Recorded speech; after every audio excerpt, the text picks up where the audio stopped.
Have you ever seen someone drop food, pick it up and kiss it? Well, in Morocco, if that food is bread, that's exactly what you might see. And honestly, it's a huge sign of respect. It's a tiny gesture, but it unlocks an entire world of insane reverence where simple things and daily rituals mean absolutely everything. So, why this specific act? And what other jaw-dropping hidden traditions shape everyday Moroccan life, completely off the tourist radar? Get ready!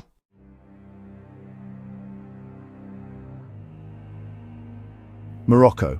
Just saying the name probably makes you think of insane markets, the incredible smell of spices, mind-blowing mosaics, and the vast Sahara Desert. These are the things that pull in millions of visitors, the awesome surface of a country with an ancient soul. But honestly, there's so much more to Morocco than these epic sights. Beyond the popular spots like Marrakesh, Fes and Chefchaouen, there's a quieter side to Morocco, made of subtle customs, deeply held beliefs and everyday habits that show you the real heart of its people. So many people see the big show, but miss these more intimate pieces of a culture shaped by centuries of history, a crazy mix of Berber, Arab, Andalusian and African influences. Today we're peeling back all the layers, starting with that seemingly simple act of kissing fallen bread, to explore the meanings that bring life in this unbelievable North African kingdom into focus. We're going beyond the tourist traps to really get to know the soul of Morocco, which is often hiding in plain sight.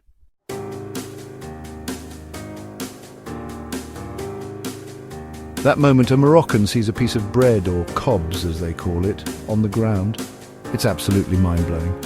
There's zero hesitation. They'll pick it up, maybe dust it off and bring it to their lips for a quick kiss. This isn't just about not wasting food, though that's part of it. It's an instinctive show of insane respect. But why so much reverence for bread?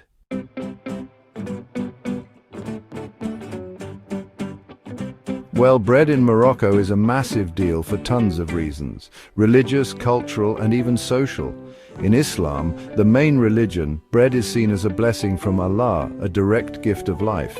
Wasting it or treating it badly is considered sinful.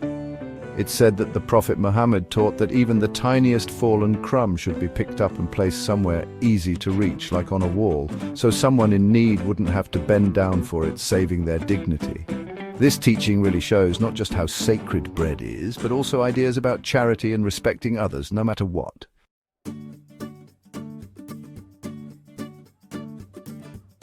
This respect is a part of daily life. Bread is on the table at almost every Moroccan meal.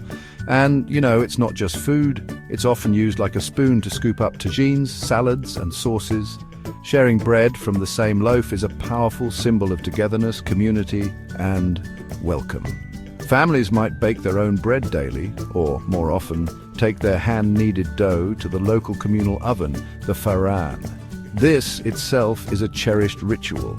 You might see kids carrying trays of dough covered with a cloth to the farnaci, the neighborhood baker whose skill in turning simple dough into this almost magical food earns him a lot of respect.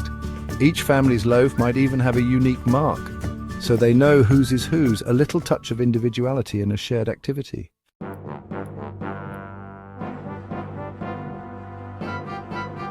The idea of throwing bread away, unthinkable. If a piece is stale or not really fit for people to eat anymore, it doesn't just go in the trash with other garbage. Instead, it might be given to someone who can use it, maybe for their animals. This way, the blessing it represents is never truly wasted. People even use the phrase the tip of the bread or just the bread to talk about their job or how they make a living. That's how fundamental it is to life.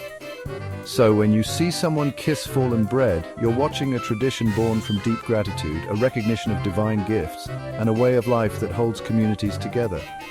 It's a small act packed with centuries of meaning, showing how the sacred can show up in the most ordinary things.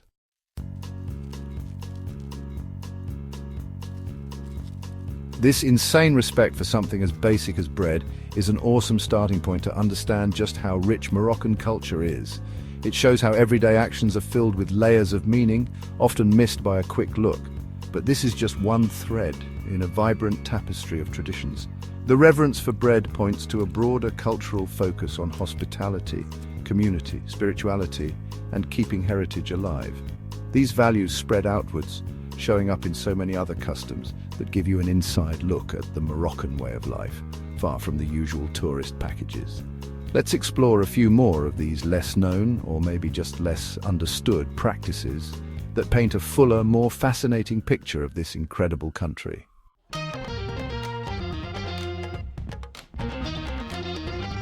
Beyond that symbolic kiss for bread, Morocco's cultural landscape is brimming with other practices that give us a peek into its soul. One of the most common and beloved traditions is the mint tea ritual. This is so much more than just a drink to quench your thirst. It's an art form and the absolute heart of Moroccan hospitality. If you're invited into a Moroccan home or even just a shop, you'll almost certainly be offered a glass of sweet mint tea or atay. Making it is a ceremony in itself. Green tea leaves, fresh mint and sugar are brewed in a traditional teapot. Then the tea is poured from way up high into small fancy glasses, a technique that airs out the tea and creates a nice welcoming froth. This high pour is a real skill, and the tea is often poured back and forth between the pot and glasses several times to get the flavors just right. Guests are usually offered at least 3 glasses, and each one is said to taste a bit different and have its own meaning. Turning down tea is seen as impolite because the whole ritual is a genuine show of friendship, warmth and connection.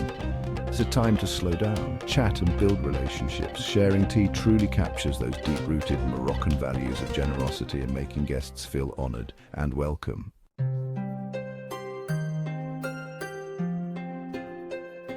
Then there's the art of henna. While many visitors see henna artists in touristy squares, its cultural importance goes way beyond just temporary body art. Henna, which comes from the Lawsonia inermis plant, has been used in Morocco for centuries for its beauty and symbolic meaning. It's traditionally linked with happy occasions like weddings, births, and religious festivals. For a bride, having intricate henna designs put on her hands and feet is a crucial pre-wedding ritual, symbolizing joy, fertility, beauty, and protection from bad luck.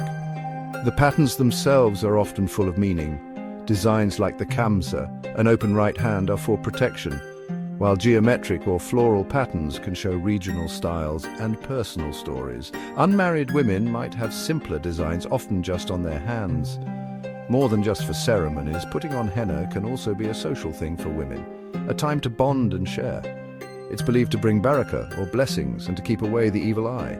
So henna isn't just for show, it's a powerful cultural symbol, a way to express yourself and a real link to heritage.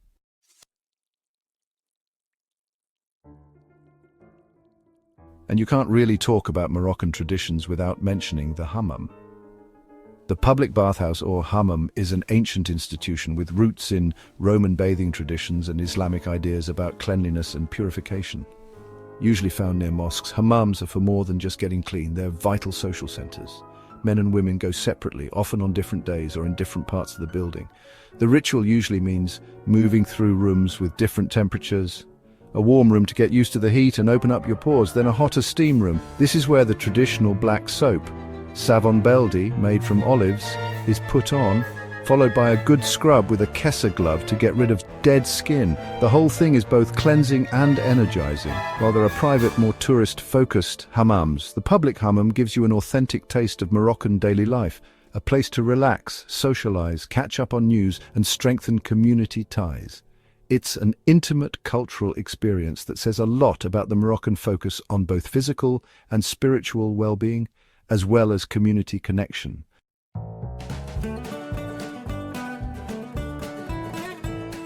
These are just a few examples, and each one shows a different side of Morocco's rich cultural identity. An identity that values connection, spirituality, beauty, and community in ways that are both incredibly meaningful and beautifully woven into the rhythm of daily life.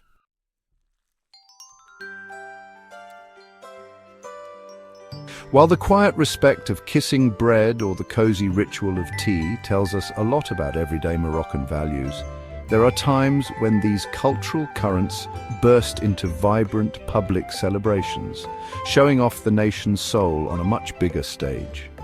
A really powerful example of this is the Gnaoua World Music Festival in Essaouira.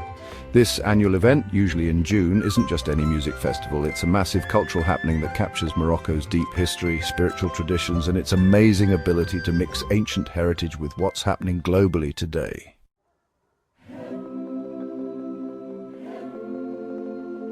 Gnaoua music itself is a spiritual and cultural treasure with roots going back to the descendants of West Africans who were brought to Morocco as enslaved people centuries ago. It's a hypnotic, ritualistic kind of music, known for the deep sound of the gembri, a three-stringed lute, the metallic clang of krekeb or castanets, call and response singing, and often ecstatic dancing.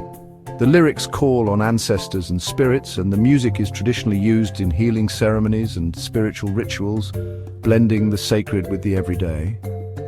For a long time, Gnaoua music was kind of pushed to the side.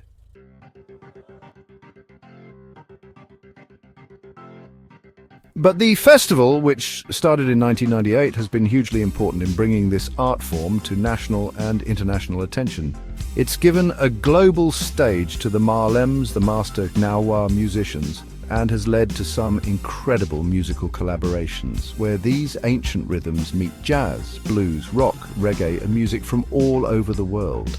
Music legends have shared the stage with Gnaoua masters, creating unique, thrilling performances that really push musical boundaries.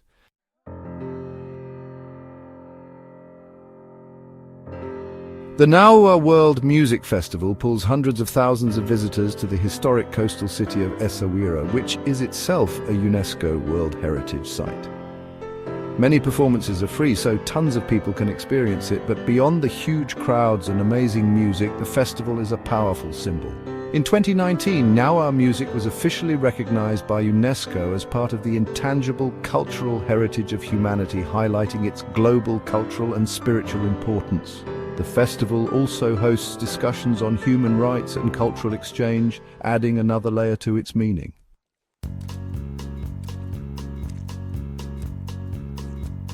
The Gnaoua festival is so significant because it shows how a tradition born from a history of suffering and being overlooked can not only survive but thrive, adapt and wow the world.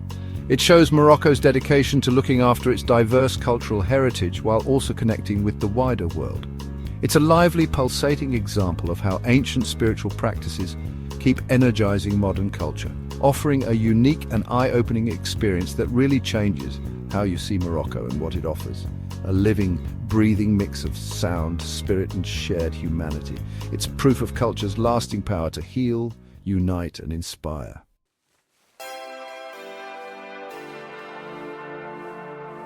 From that simple, heartfelt kiss given to a fallen piece of bread to the vibrant global rhythms of the Gnaoua festival, Morocco shows itself as a land of incredible depth and quiet beauty. The traditions we've talked about, the sacredness of kobs, the welcoming mint tea ritual, the symbolic art of henna, the communal cleansing of the hammam, and the spiritual power of Gnaoua music. These aren't just interesting little facts. They are the lifelines of a culture, ways of expressing deeply held values like respect, hospitality, community, spirituality, and an unbreakable link to heritage. These practices, often happening far from the eyes of hurried tourists, give us a window into the real soul of Moroccan life. They show us a society that finds meaning in everyday acts, that values human connection, and that carries its history not as some dusty old relic, but as a living, breathing part of today. To truly get Morocco, we need to look beyond the stunning landscapes and busy medinas and search for these moments of cultural intimacy. It's in these traditions that the heart of this amazing country truly beats.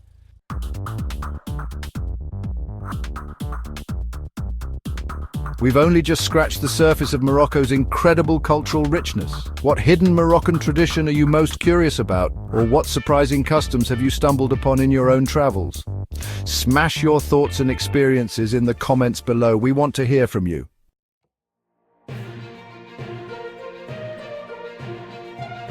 And if you loved this journey into the heart of Moroccan culture, please slam that like button. And don't forget to subscribe and hit that notification bell so you don't miss our next adventure into hidden gems and fascinating traditions from around the world. MarocVibe signing off.